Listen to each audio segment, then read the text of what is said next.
बहुतांश लोक त्या पद्धतीचे आहेत. कारण काही लोक इकडे एकीकडे सांगण्याचं काम करतात की रमाईमुळे आम्हाला एवढं काही वैभव प्राप्त झालं, आणि काही लोक सांगतात की आम्हाला त्या अमुक दगडामुळे एवढं काही प्राप्त झालं. खूप विचित्र अवस्था आहे. जर आम्ही रमाईचे लेकर आहोत तर खऱ्या अर्थानं आम्ही रमाई आमच्या दुसरी पाहिजे, रमाईचा त्याग आम्ही स्मरण केलं पाहिजे. आणि एवढंच नव्हे तर रमाई दर पौर्णिमेला उपवास धारण करत होती. बाबासाहेब देखील दर पौर्णिमेला उपवास धारण करत होते. इथे किती लोक दर पौर्णिमेला उपवास धरतात बरं सांगा बरं? किती जण धरतात? उपास वेगळा आणि उपवास वेगळा. याच्या दोन भाग आहेत. उपास ते वेगळा आणि उपवास ते वेगळं. मग तुम्ही कोणतं धरता? उपास धरता की उपवास धरता? बरं, उपवास धरण्याच्या मागचा हेतू काय?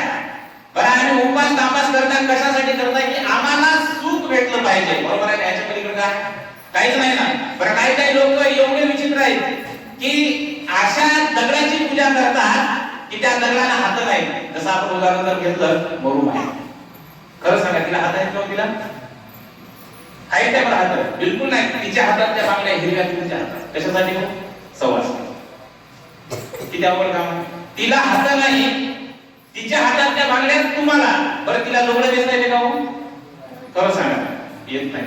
मग तिला लुगडं नेसता येत नाही, तिच्या अंगावरचं हिरवं लुगडं तुम्हाला कशासाठी?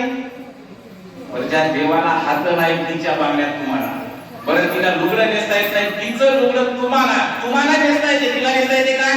नाही. आणि जर कदाचित चुकून जर ती तुमच्या जर अंगात आली, आमचं नेसलेलं लुगडं कधी कमी पडते आम्हाला कळत नाही.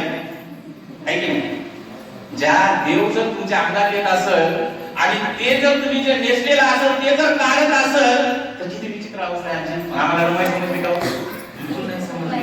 आम्ही इकडे किती जरी सांगितलं की आम्हाला रमाई समजली किंवा आम्ही रमाईची जयंती साजरी करत आहोत, उभी आहे. एवढंच नव्हे तर ज्यावेळेस रमाईचं लग्न होते आणि रमाई ज्यावेळेस तिकडे जाते, ज्यावेळेस बाबासाहेब बाहेर जातात, तर त्यावेळेस रामजी बाबा रमाई करून देखील बुद्ध चरित्र वाचून घेण्याचं काम करत होते. बघा, खूप महत्वाचं आहे.